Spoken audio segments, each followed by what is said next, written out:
Eu tinha colocado um sonzinho de palmas, mas infelizmente não saiu. Essa é a Escherichia coli. Ela vai ser tipo a ídola da biologia sintética microbiana, que é a qual eu vou estar falando hoje mais especificamente. A Escherichia coli ela é uma bactéria patogênica naturalmente, mas são feitas modificações nela para ela não ser patogênica mais. E, enfim, os caras usam isso como vetor, geralmente, né, para fazer essas modificações. O que tem de interessante nela em todas as outras bactérias? O cromossomo bacteriano. Às vezes a gente pensa que o DNA é literalmente tipo uma fitinha no meio da célula, mas na verdade, pelo menos nas bactérias não é. É mais ou menos assim. O DNA é organizado em um círculo, mas no caso o cromossomo bacteriano ele é muito grande para a gente poder fazer algum tipo de modificação e também ele carrega genes essenciais para a bactéria. E não é muito interessante tu mexer porque tu pode estar atrapalhando a sobrevivência dela. Então o que a gente usa são os plasmídeos. São aquela coisinha pequenininha ali no meio da célula. E ele também é uma molécula circular de DNA, mas bem menor, o que facilita muito a manipulação. A biologia sintética, então, vai consistir na inserção e deleção de pedaços do DNA para produzir uma bactéria engenheirada geneticamente, que vai ter uma função de produzir uma proteína, uma molécula, do teu interesse. No caso, essa daqui que eu coloquei é a insulina, que foi o primeiro procedimento que o pessoal teve sucesso em fazer com a engenharia genética e biologia sintética nos anos 1960. Foram 3 pesquisadores estadunidenses.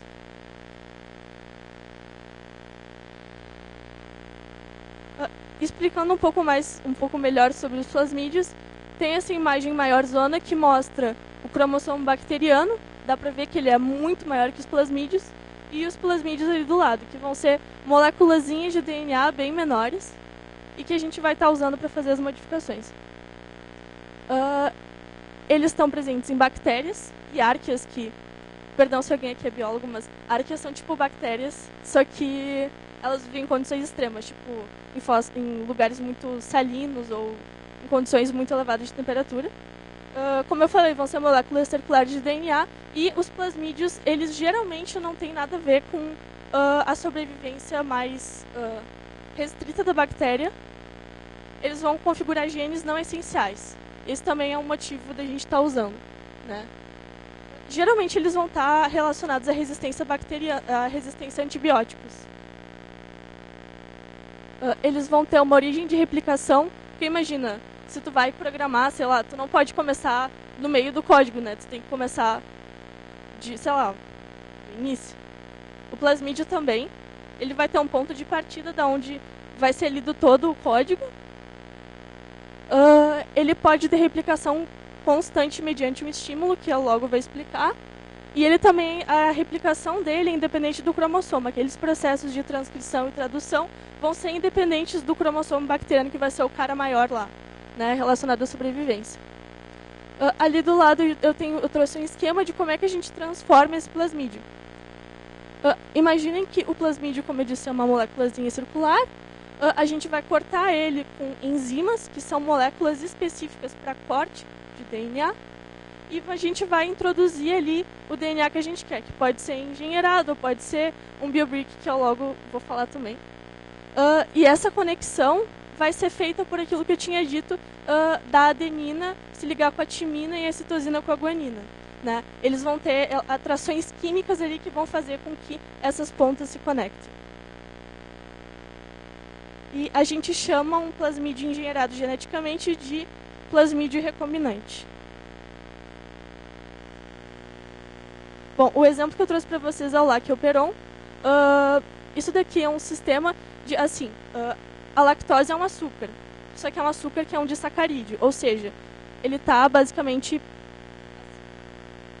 são 2 subunidades, e ele precisa de uma enzima, que é aquela molécula que vai quebrar essas ligações, para conseguir justamente quebrar esse açúcar e a bactéria poder usar esse açúcar como energia, né? Então, só que assim, imaginem que a bactéria não vai ficar produzindo enzima de quebra de açúcar toda hora. Ela só vai produzir na hora que tiver lactose ali no ambiente. Que vai ser, né, o açúcar. Que está presente, por exemplo, no leite. Como é que isso funciona? Quando não há lactose, aquela parada ali, aquela coisinha vermelha, vai ficar presa no início, naquela parte de início da replicação do DNA. Na presença de lactose, essa parte vai cair e tu vai poder transcrever e depois traduzir essa região, né? Por aquela molécula que se chama RNA polimerase. No caso, está falando sobre a transcrição. Na presença de lactose, essa parte cai e esse cara ali consegue transcrever esse gene e ele vai produzir justamente as enzimas, a lactase, né? Então, naquela regiãozinha ali, está o código genético, está o gene que vai acabar produzindo a lactose e a lactase, e a bactéria vai conseguir dissolver esse açúcar e usar no seu metabolismo. Isso é utilizado para várias transformações genéticas, porque simplesmente tu pode tirar o gene que configura a produção da enzima e colocar o que tu quiser ali. Por exemplo, um gene de fluorescência. Então aí a tua bactéria, tu põe lactose e ela vai dar fluorescência. Tá, chegamos aos biobricks. Os biobricks, eles vão ser sequências que vão ser incorporadas em plasmídios que vão ter funções altamente específicas. Por exemplo, como eu tinha dito, dar uma fluorescência para a bactéria ou configurar uma resistência a antibióticos. Eles são um recurso open source, ou seja, está aberto para qualquer um ler. E eles foram mentorados, digamos, pelo Tom Knight, que fundou essa noção de biobrick, de uma parte extremamente especializada de DNA, com código aberto para todo mundo ter acesso, e a iGEM, que eu vou estar falando daqui a pouquinho, no MIT em 2003. As sequências de base que são utilizadas na produção dos biobricks e na engenharia genética, elas são rapidamente obtidas a baixo custo, principalmente porque a matéria-prima é o açúcar, de cozinha mesmo, aquele que a gente come. E ali do lado tem um exemplinho de um plasmídio. Que ali em cima vai ter o teu biobrick e ali embaixo vai ter um gene de resistência a antibiótico, que vai ser o teu marcador de seleção. O marcador de seleção é um gene que tu vai colocar ali, que no caso tu vai fazer as transformações na tua bactéria, e ele vai ser expresso se essa transformação ocorrer. Então tu vai colocar essa bactéria no meio com antibióticos e se ela sobreviver, tu vai saber que houve a transformação que tu queria. Aqui só para dar uma melhor representação visual do porquê a analogia com os Legos. Para tu produzir um carrinho de Lego, tu junta simplesmente as partes dele e tu tem um carro. No caso dos biobricks, tu também vai juntar várias coisas que um gene normal possui para tu ter um gene funcional do teu interesse. Um gene que tu vai estar incorporando na bactéria e que ela vai estar produzindo aquilo que tu quer. E da mesma forma que o Lego, esses biobricks podem ser trocados de lugar, retirados, colocados de novo, e tu vai ter um gene funcional totalmente diferente. Então, dependendo da ordem que tu colocar, tu vai ter uma bactéria diferente. O que é a iGEM, então? A iGEM é uma competição de majoritariamente estudantes de graduação no mundo todo que se reúnem anualmente para mostrar seus projetos de transformações de bactérias que têm algum objetivo de aplicação social, para resolução de algum problema social. O mote, a inspiração para isso ser criado foi justamente que o Tom Knight dá o exemplo de que na Revolução de 1850, a criação do Ohm foi mantida em um paper e ficou meio restrita até tu ter os inícios daquela revolução e o entendimento da população e dos cientistas a respeito daquela tecnologia. E como a gente está no início da revolução biológica, eles pensaram que isso não poderia ser feito, que essa informação tinha que estar mais livre e pronta para estudantes, que são, ele diz, os melhores, para utilizar elas de forma legal e bioeticamente, digamos assim. E dá para ver que é muita gente, é bem legal. Os BioBricks, então, ali os que eu tinha falado antes, eles surgiram com um preceito de usar o DNA como tecnologia.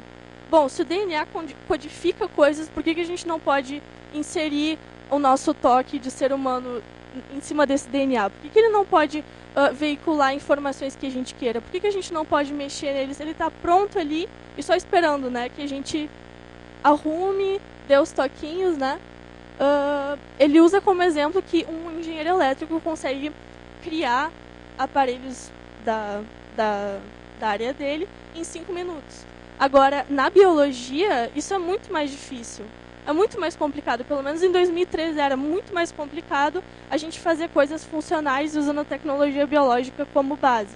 Porque não havia standards, não havia padrões, não havia blocos de coisas que a gente pudesse montar, como se formava ali um carro feito de Lego, né? Não havia esses bloquinhos biológicos para que a gente conseguisse incorporar e não precisasse partir do zero todas as vezes que a gente quisesse fazer uma transformação em uma bactéria.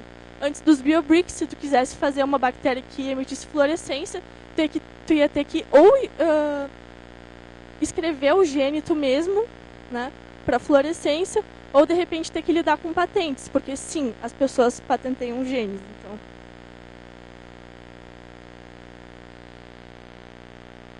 Então, devido ao sucesso dos BioBricks, em 2006, 3 anos depois da criação deles, foi fundada a BioBricks Foundation, que ela tem vários projetos que envolvem o DNA livre open source, como o Free Genes, que é tipo assim, tu pode mandar o pedido para eles de um gene que tu queira, sei lá, eu gostaria de um gene que codificasse resistência ao sal do mar. Então tu manda isso para eles, eles escrevem o gene ou usam o banco de dados dele e te mandam. Então tu tem que ter um projeto, envia para eles e tu recebe de graça esses genes.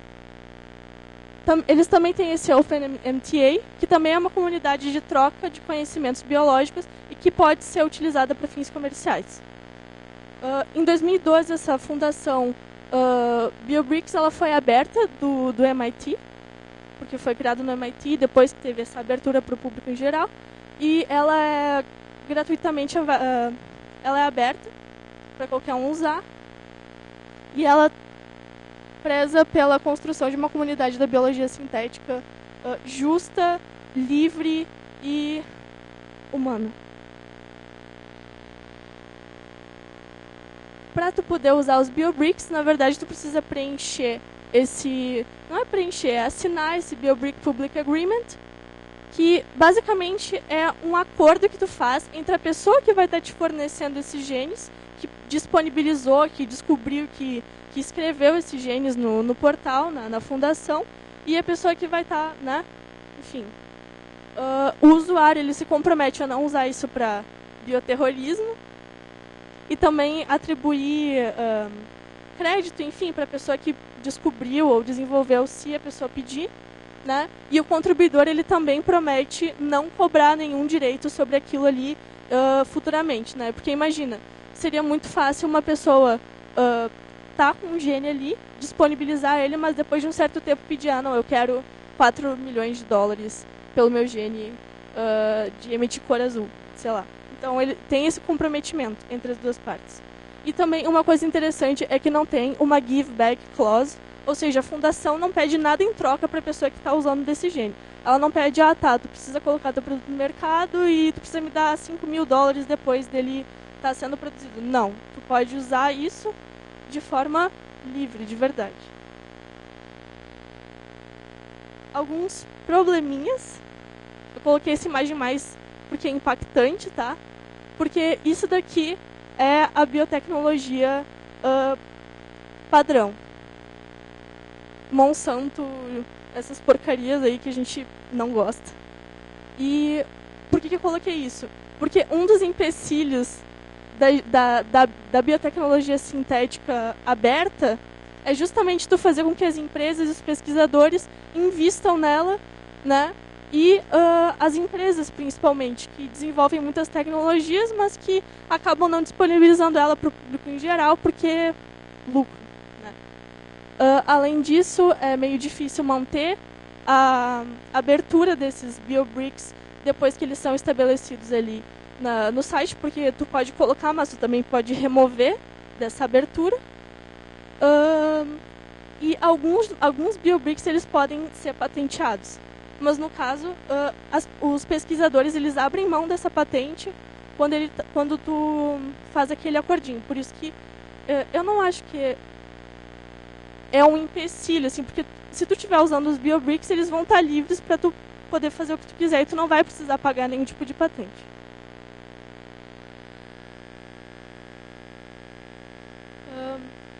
Bom, aqui é uma fala do artigo Synthetic Biology, Problems and Solutions, que fala basicamente que o desenvolvimento da biologia sintética ele é muito interessante porque se tu tiver uma base comum desses conhecimentos, a gente vai estar desenvolvendo justamente o lado de desenvolver ciência para a humanidade e não para buscar lucros, enfim. E é isso aí. Agora alguns exemplos do que saiu da IGEM. Essa é a Chrome. Ela é uma bactéria que ela tem basicamente 2 biobricks. Um de sensibilidade a coisas tóxicas e um de emitir uma cor que tu deseje quando ele detectar alguma porcaria ali. As aplicações disso daqui são imensas. A gente não tem nem palavras para dizer em quantos setores isso aqui poderia ser aplicado. E em 2010 foi feito um experimento utilizando essas bactérias, que não são patogênicas, obviamente, na detecção de arsênico em água. Então, ela emitia uma cor quando ela entrasse em contato com o arsênico. Então, em 2039, o grupo que inventou a E-Chrome, eles preveem que essa bactéria vai estar presente, essa construção vai estar presente em lactobacilos, que são bactérias presentes naturalmente no iogurte. Tu vai tomar esse iogurte, ela vai emitir uma cor, de repente se entrar em contato com um câncer ou algum tipo de patógeno, e ela vai emitir uma cor no teu cocô. Então, é bem visível e eles preveem que essa seja uma tecnologia bem barata e possível de ser utilizada para fins comerciais também.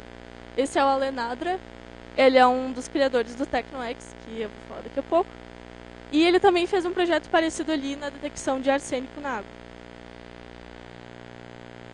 Bom, agora, na minha opinião, o mais legal. Quem nunca imaginou em fazer fotossíntese ou fixar nitrogênio? Ou, de repente, se tu tiver um câncer, tu fazer um tratamento só e não precisar ficar tomando remédio. Pensando nisso, o pessoal da Tokyo Tech de 2017 da IGEM criou o projeto Coli Sapiens.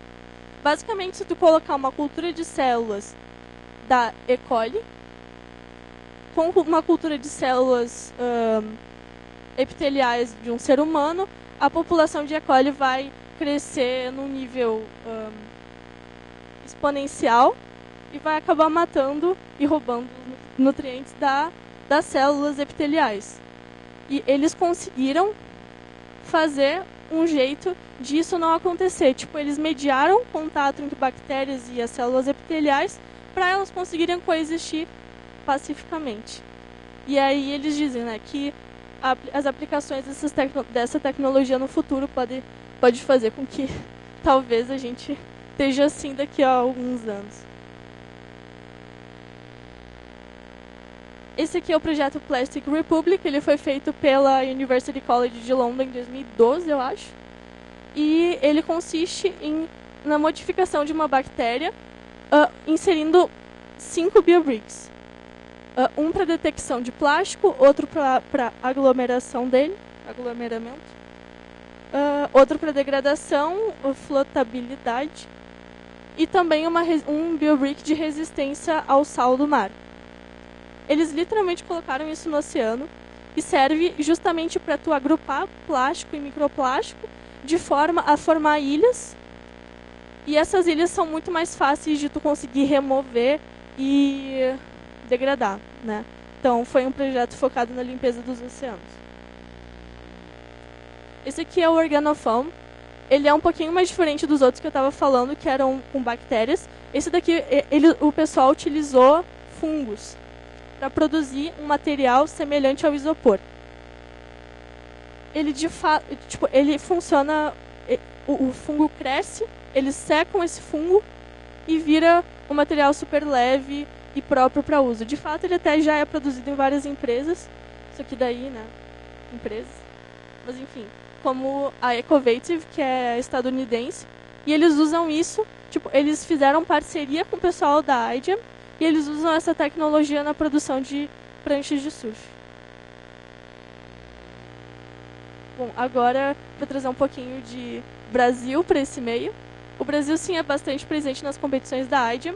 E no ano passado, o pessoal do Amazonas, a equipe do Amazonas, criou o CRISP-Easy.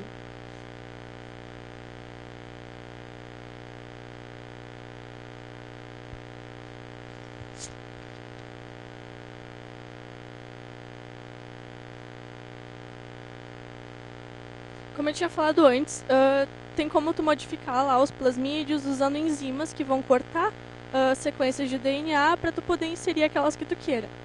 O CRISPR é tipo isso, só que é um método ultra de ponta, super específico. Porque como a gente sabe, os processos de... esses métodos científicos, eles não têm 100% de chances de dar certo. E a probabilidade desse aqui dar certo é super alta. Só que, infelizmente, ainda é uma tecnologia mais cara, requer muitos dias de trabalho, e ela é pouco fundamentada em princípios da bioengenharia. Ela ainda é muito fechada para ambientes acadêmicos e o pessoal que estuda, sei lá, desde que isso aqui está sendo projetado, e ele demanda muitos passos. Então, o que o pessoal do Amazonas fez é, eles desenvolveram um projeto de uso dessa tecnologia CRISPR de forma muito mais fácil e baseada nos biobricks, que são um recurso open source. Já nos encaminhando para o final, um espaço que está com essa frente da biologia sintética livre aqui no Brasil, né, não mais com relação à IDEM, é o Sintec Bio. Na verdade, ele foi o primeiro espaço de biohacking do Brasil e da América Latina, e eles começaram a se espalhar pela América Latina de forma a criar um networking. E se tu entrar no site deles, tu até pode pedir ajuda para eles te darem apoio para criar um laboratório de modificações genéticas e fazer essas coisas legais de engenharia genética na tua casa ou na universidade. Eles criaram justamente num contrafluxo, ou seja, numa luta contra os preceitos da biotecnologia que vinham sendo que estavam muito fortes na USP. E para dar um exemplo de projeto, eles criaram um termociclador open source. Um termociclador é basicamente um aparelho que vai fazer um PCR. Um PCR é uma técnica de ampliar pedacinhos de DNA. Então, às vezes, tu tem uma amostra muito pequena e tu tem desejo de ampliar ela para fazer mais estudos, enfim. E tu faz isso com um termociclador, que geralmente é um equipamento muito caro. E os caras conseguiram fazer um projeto open source que tu pode fazer na tua casa. Para dar uma pinceladinha, o TecnoX tem super a ver com as coisas que eu falei até agora. Ele é um evento latino-americano. Ano passado, a última edição, esse ano a última edição foi em abril, foi no Chile, né? E ano que vem vai ser aqui em Porto Alegre, no planetário da URGS. Eles têm muito pessoal, muita gente engajada nesse movimento da biologia sintética livre, mas eles também têm a ver com hardware e software aberto, né? Eles agem em prol da disseminação das tecnologias livres na América Latina e justamente no fortalecimento dessa rede. E eu também não poderia deixar de falar do CTA, que é o projeto da URGS que eu venho estando engajada, né? E eles trabalham basicamente ali com software livre, hardware livre e aberto, educação aberta e ciência aberta. E agora eu venho trazendo essa frente da biologia sintética e biotecnologia open source também. Para fechar com essa frase, frase não, né? Parafraseando aí o Félix Guattari, que no seu livro As Três Ecologias falou um pouquinho sobre biotecnologia, inclusive me inspirou aí para esse ramo, então eu vou de fato ler. É cada vez menos legítimo que as retribuições financeiras e de prestígio das atividades humanas socialmente reconhecidas sejam reguladas apenas por um mercado fundado no lucro. No futuro, a questão não será apenas a da defesa da natureza, mas de uma defensiva para reparar o pulmão amazônico, para fazer reflorescer o Saara. A criação de novas espécies vivas, vegetais e animais, está inelutavelmente em nosso horizonte, e isso torna urgente não apenas a adoção de uma ética filosófica adaptada a essa situação, ao mesmo tempo terrificante e fascinante, mas também de uma política focalizada no destino da humanidade. Eu acho que é isso que a gente tem que ter como fundamento da biologia sintética, e assim eu acabo a minha palestra. Muito obrigado, pessoal.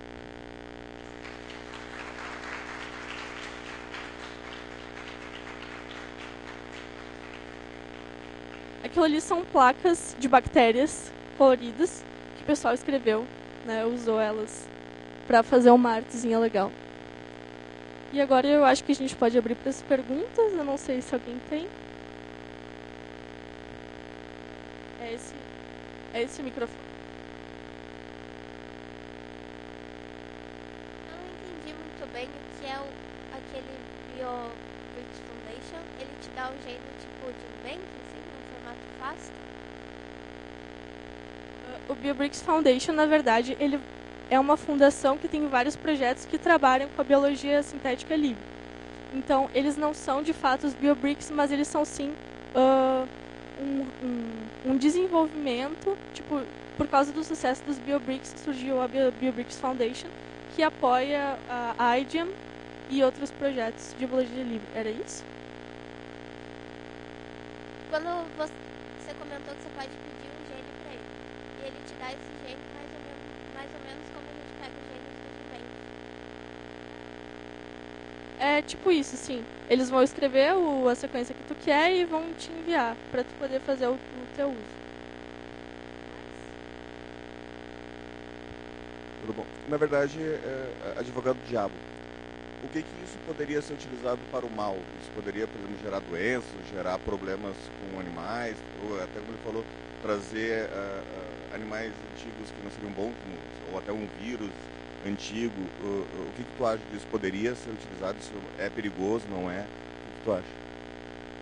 Eu já li várias matérias falando sobre, tipo, pessoas que estão preocupadas em ter acesso, no acesso a essa tecnologia, poder trazer genes, vírus do mal, digamos, mas as probabilidades de tu conseguir fazer isso são muito baixas. Tipo, para tu fazer esse tipo de modificação também tu precisa de ambiente super controlado, assim, porque é bem difícil tu fazer essa manipulação. E também os BioBricks, eles não são disponibilizados, tipo, eles não seriam capazes de tu juntando vários produzir de fato uma coisa do mal, né? Isso.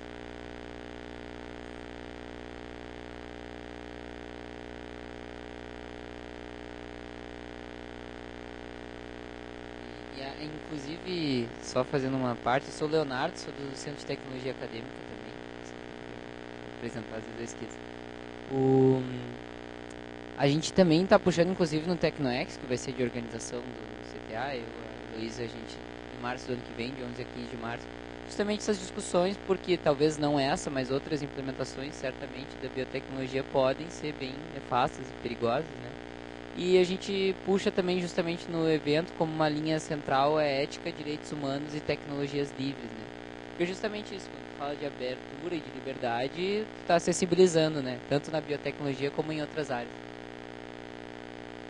A gente gente não pode negar e querer esconder que também é possível, de repente, estar surgindo uma arma biológica, né?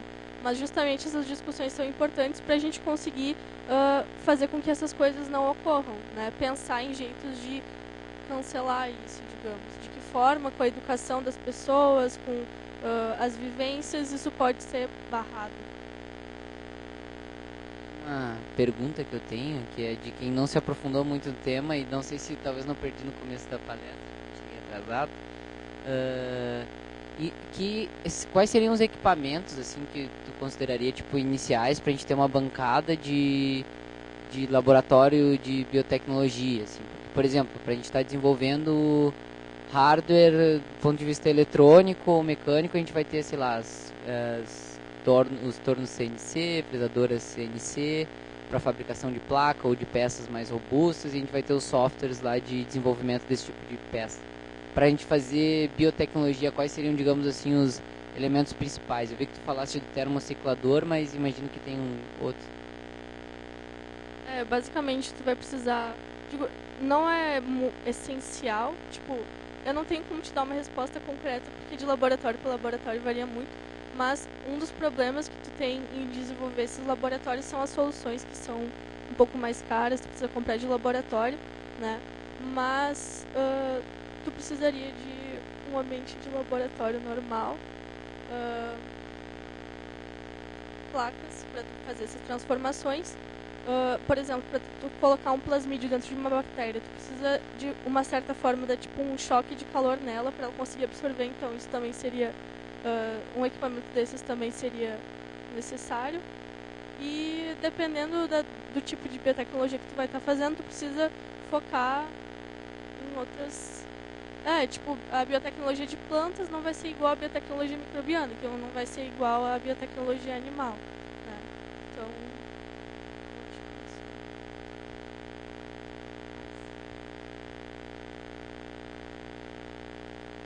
Olá. A minha pergunta é o seguinte, por exemplo, se eu, utilizando vários biobricks, se eu fizesse uma combinação deles, pode acontecer de um efeito não esperado dentro da bactéria? Com certeza, tipo, a nossa vida não é tão fácil. Às vezes as transformações não dão certas, porque uma coisa não acaba colaborando, tipo, um biobrick não vai acabar colaborando com os outros do jeito que a gente esperava, mas para isso a gente precisa ter que ficar remodelando, entendeu? Até dar certo. Ou abandonar o projeto, infelizmente.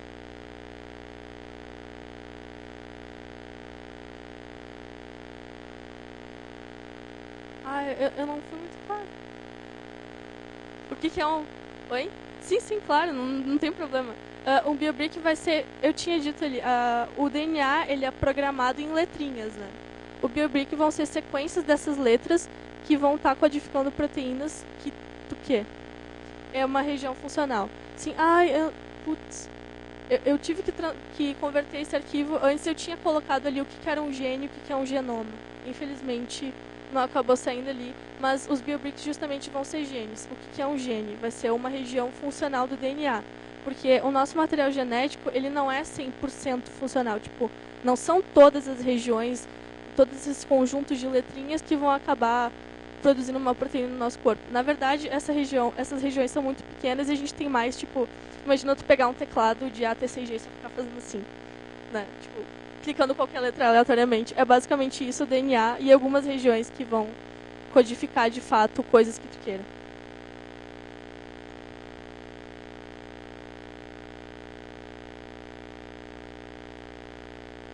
Como é que vocês têm certeza qual que é a parte que vai ser codificada? Se é só um pedaço, né? Vamos dizer assim, vamos dizer que o ser humano tem um pedaço que é codificado. Vamos dizer que a planta que tem a fotossíntese vamos dizer que a gente pode ter esse mesmo pedaço, mas a gente não codifica ele. Como é que vocês utilizam isso num ser que vai ser realmente codificado? Vocês sabem?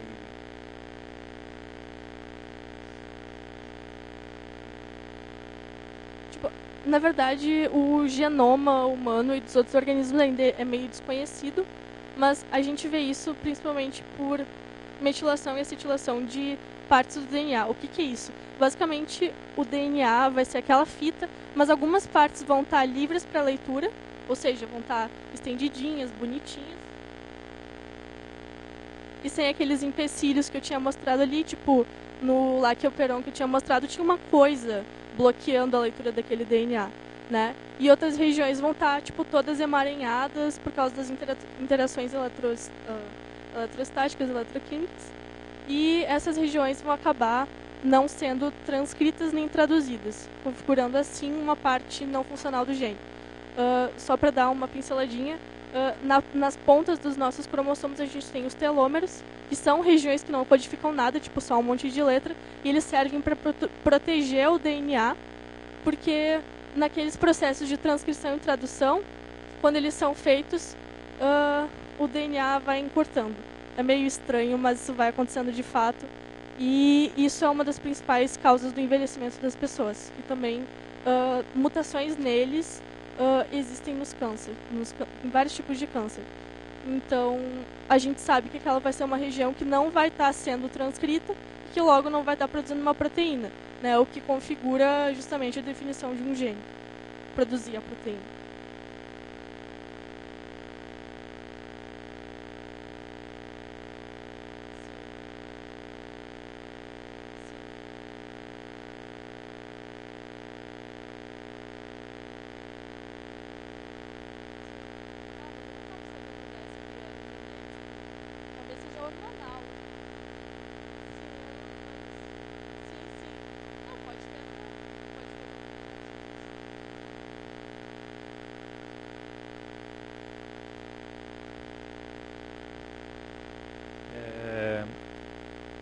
Qual é a relação assim das linguagens de programação com a biologia, com a célula?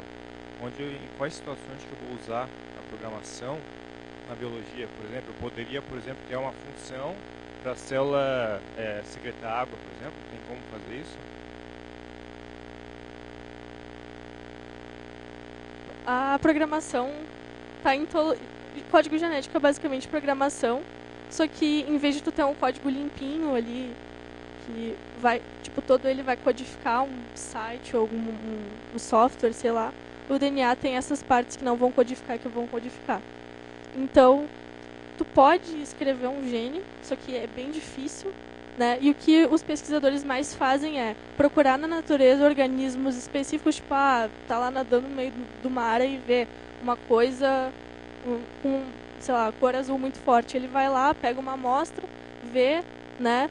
Trabalha no laboratório essa amostra e vê exatamente ali qual que vai ser a parte, né? Ou até, como tu tinha dito, sei lá, secretar alguma coisa. Ele vê no meio da selva lá um tronco de árvore que está secretando uma coisa que ele acha que pode ter aplicações industriais ou enfim. Ele vai lá, coleta aquilo ali, vê de que forma que isso é produzido e depois tenta pensar um jeito de encaixar isso no código genético para fazer que uma célula produza, né? Como, por exemplo, ali a insulina. Tipo, naturalmente a bactéria não vai produzir aquilo ali.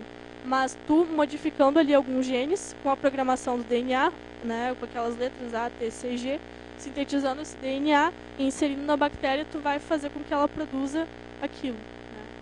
No caso, a insulina. Mais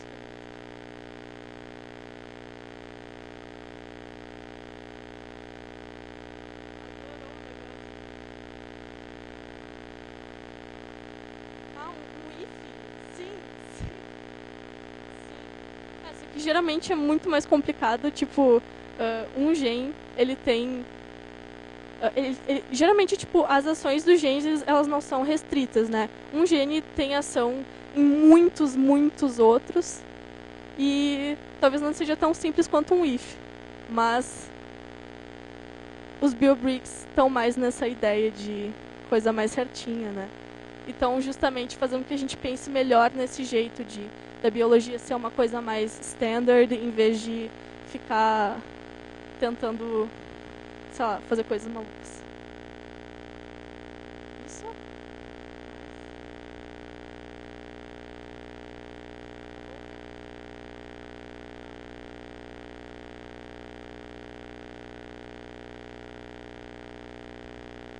Eu não entendi uma parte da apresentação ali, que falava ali da E. coli, né, com a célula da humana, o que aquilo tem a ver com a nossa capacidade de fazer esse fotossíntese? Perdão. Isso tem a ver, tipo assim, tu conseguindo mediar o contato de uma E. coli com as células epiteliais, tu pode acabar fazendo com que bactérias que produzam, que tenham pigmentos, sei lá, fotossintetizantes, ou que fixem nitrogênio também, estejam interagindo com a gente de forma a gente ser verde, entendeu? Então, eles só conseguiram mediar esse contato, mas modificando aquelas bactérias que as células estão interagindo, de repente tu conseguiria fazer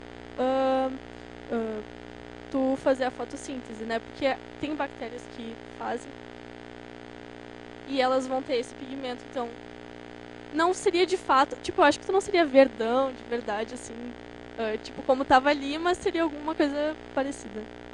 O tempo foi esgotado, gente. Muito obrigada pela presença